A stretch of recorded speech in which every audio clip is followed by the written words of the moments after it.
जैसे कि वो हॉस्पिटल में तो एडमिट है, लेकिन अब उसकी फैमिली किस तरह टूट रही है, वो डॉक्टर इनायत ने आपको सब कुछ डीपली बता दिया। तो मैं बताता हूँ कि इसको जब हम पता चलता है कैंसर होता है तो ये बहुत अर्ली स्टेज में हमें पता ही नहीं चलता। आदमी नॉर्मल घूम रहा है, उसको कोई सिम्टम्स को कोई साइंस बिल्कुल भी नजर ही नहीं आ रहा कि हुआ क्या है, क्योंकि बॉडी की सेल से अंदर ही रुक रही है, धीरे धीरे वो धीरे धीरे बढ़ती जा रही है, पता ही नहीं चलेगा।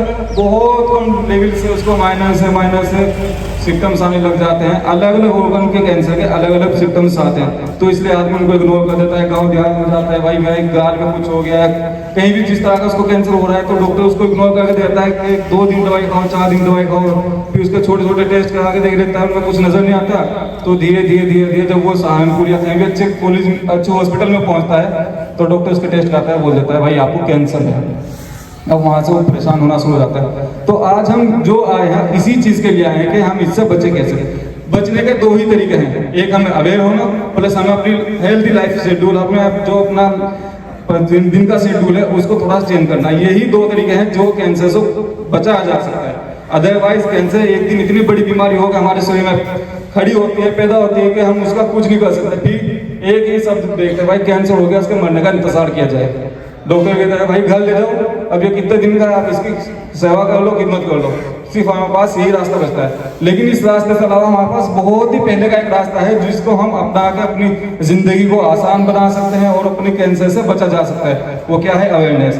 अवेयरनेस में 2 चीजें मेन होती हैं। एक तो हमारा जो मार्कर टेस्ट होते हैं, जैसे कि हमें कोई सिम्टम आया कि यूरिन से रिलेटेड आया है, कुछ भी रिलेटेड कोई भी सिम्टम्स हमें आ रहा है, साइंस हमें आ रहा है कि हमें रिलेट कर रही कोई चीज़, जैसे खांसी होगी, किसी को मुंह में कोई छाला हो गया, वो छाला 15 दिन तक ठीक नहीं हो रहा, तो हमें उसके लिए सचेत होने की ज़रूरत हो जाती है। तो हमें उसके लिए मार्कर टेस्ट कराने की ज़रूरत हो जाती है। अब मार्कर टेस्ट होता क्या है? मार्कर टेस्ट वो है जो कैंसर को बहुत पहले पकड़ लेता है। जैसे हमारे शरीर में कैंसर की 2, 4, 5, 10 सेल ही बनी और वो उसी लेवल पे कैंसर को पकड़ लेगा, तो वहाँ पकड़ने से हमें फायदा क्या हुआ? फायदा ये हुआ कि हमारा जीवन, हमारा इलाज बहुत आसान हो जाता है। हम उसको जो है बहुत अच्छे तरीके से इलाज करा सकते हैं और इलाज के साथ साथ हम अपनी हेल्थी लाइफ स्टाइल भी आगे बढ़ा सकते हैं। हम अपना जो है जीने का तरीका भी और अच्छा कर सकते हैं। तो इसी तरीके से अलग अलग ऑर्गन्स के अलग अलग मार्कर टेस्ट हैं। जैसा कि लीवर का कैंसर है, उसके लिए मार्कर टेस्ट होता है, LFT करा लिया जाए, FP करा लिया जाए। FP बहुत कॉमन टेस्ट है, 1000-1500 रुपये में हो जाता है, लेकिन लीवर को एडवांस स्टेज पर पकड़ लेता है। FP डायरेक्ट रिलेट करता है कैंसर से। अल्फा फिटोप्रोटीन होता है बहुत अच्छी तरीके से। LFT होता है कि हमारे शरीर में जो है एंजाइम्स ऊपर नीचे तो नहीं चले, क्योंकि एंजाइम बनाने का कार्य जो प्रॉपर वो है काम वो लीवर का ही होता है। उसी तरीके से हमारे ब्लड कैंसर के मार्कर टेस्ट होते हैं, ओरल कैंसर के मार्कर टेस्ट होते हैं। और जैसे कि आप हमारे सामने मैम भी बैठी हैं, मैम के सामने हमारा पहला प्रोग्राम है और स्टूडेंट्स भी बैठे हैं, तो उनको मैं बताना चाहूँगा ब्रेस्ट कैंसर के बारे में भी। चाहे तो आप इस सेशन के बाद भी छोटा सा सेशन ले सकते हैं ब्रेस्ट कैंसर का, तो उसके बारे में थोड़ा सा डीपली बताना चाहूँगा, क्योंकि गाँव देहात में ब्रेस्ट कैंसर बहुत तरीके से फैला है। तो हमें मार्कर टेस्ट में बहुत ज़्यादा ध्यान देने की जरूरत है। ब्लड कैंसर के लिए CBC एक बहुत आसान और बहुत ही सस्ता मार्कर टेस्ट है जो गली मोहल्ले की लैब में भी आज के टाइम पे हो जाता है। उसके अलावा हमें लीवर कैंसर मैंने बताया है, ब्लड कैंसर का CBC CD19 हो गया, CD88, बहुत सारे कैंसर हैं। ब्रेस्ट कैंसर के लिए हम BRCA1 BRCA2 करा सकते हैं, स्पेशली उन केसेस में जिनके पेरेंट्स को या किसी माता को या मदर से रिलेटेड किसी को ब्रेस्ट कैंसर रहा हो। और बहुत सारे कैंसर के बहुत सारे टेस्ट हैं। अब इसका प्रिवेंटेबल हमें करना क्या है, आज हमें यहाँ से क्या सीख लेके जानी है। देखो, कैंसर के 2 कॉमन कोज हैं।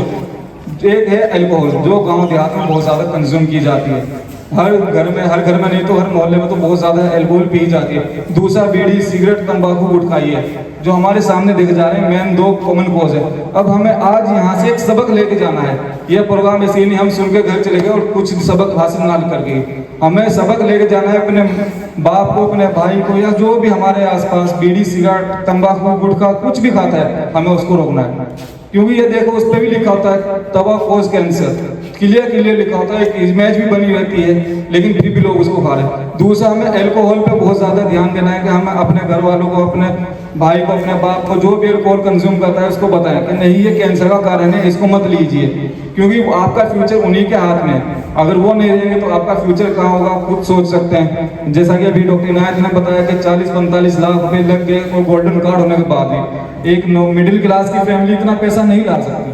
तो 2 सीख लेके जानी हमें यहाँ से। एक तो क्या, अल्कोहल नहीं घर में यूज होने देना, दूसरा बीड़ी सिगरेट तंबाकू गुटखा नहीं यूज होने देना, और तीसरी चीज क्या है, हमारे घर में परिवार में किसी को भी कोई सिम्टम्स आ रहा है, कोई लगातार बार बार डॉक्टर के पास जा रही और आपको नहीं बता रहे, माँ भाई जा रही, बहनें जा रही, बाप जा रहा है, कोई नहीं बता रहा है, तो उनको भी समझाने की जरूरत है आपको प्रॉब्लम क्या है। आप उनके बच्चे हैं, डायरेक्टली सवाल कर सकते हैं कि मम्मी जी आप बार बार डॉक्टर क्यों जा रही हैं, आपको प्रॉब्लम क्या है, तो वो बताएं या ना बताएं, लेकिन आप एक बार उनको बता सकते हैं कि ऐसा भी पॉसिबल होता है कि कैंसर भी हो जाती है, बार बार आप डॉक्टर के जा रही हो, टीबी ठीक नहीं हो रहा है। तो ये 3 चीज हमें आज यहाँ से लेके जानी है। सबसे अल्कोहल नहीं यूज होने देना, दूसरा क्या है कि आपको बीड़ी सिगरेट तंबाकू गुटखा नहीं यूज होने देना, तीसरा कि अपने घर में परिवार में जाके बताना है कैंसर कैसे होता है। कोई चीज हमें लगातार कोई भी चीज 15 दिन से ज्यादा इरिटेट कर रही है, दवाई खाने से ठीक नहीं हो रही फिर भी हो रही, तो एक बार घर में जाकर बताना है कि आप इस पर भी कंसिडर करें, हो सकता है कि कैंसर का कुछ बन रहा हो। ये गारंटी नहीं कि कैंसर ही हो, लेकिन एक बार अच्छे डॉक्टर को दिखा लिया जाए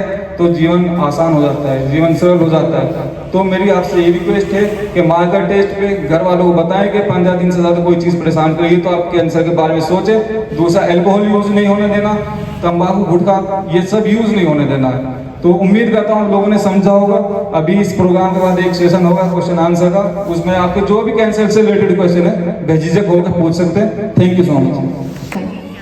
अब हम एक छोटा सा क्वेश्चन आंसर का सेशन करते हैं। अगर आपके मन में कैंसर या इस प्रोग्राम से रिलेटेड कोई भी सवाल है तो उसका जवाब देने के लिए हम यहाँ हैं। बिना कोई झिझक के अपना सवाल पूछ सकते हैं। स्वास्थ्य से जुड़ा कोई भी सवाल गलत नहीं होता।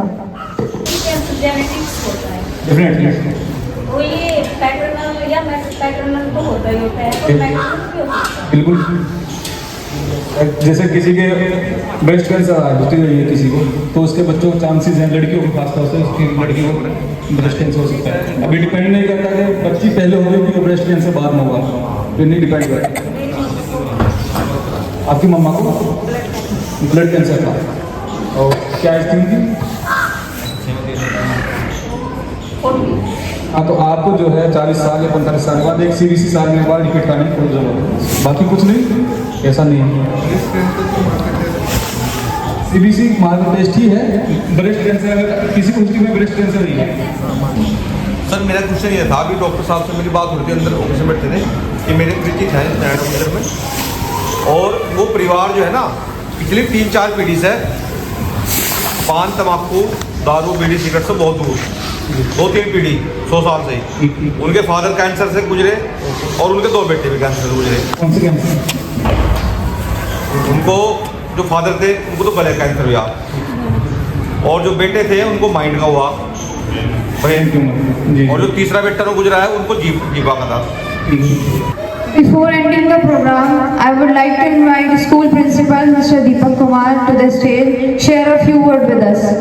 और मैं डॉक्टर साहब और पूरी टीम का तहे दिल से धन्यवाद अदा करता हूं जो इतनी अच्छी जानकारी हमारे पूरे स्टाफ को और बच्चों को दी है।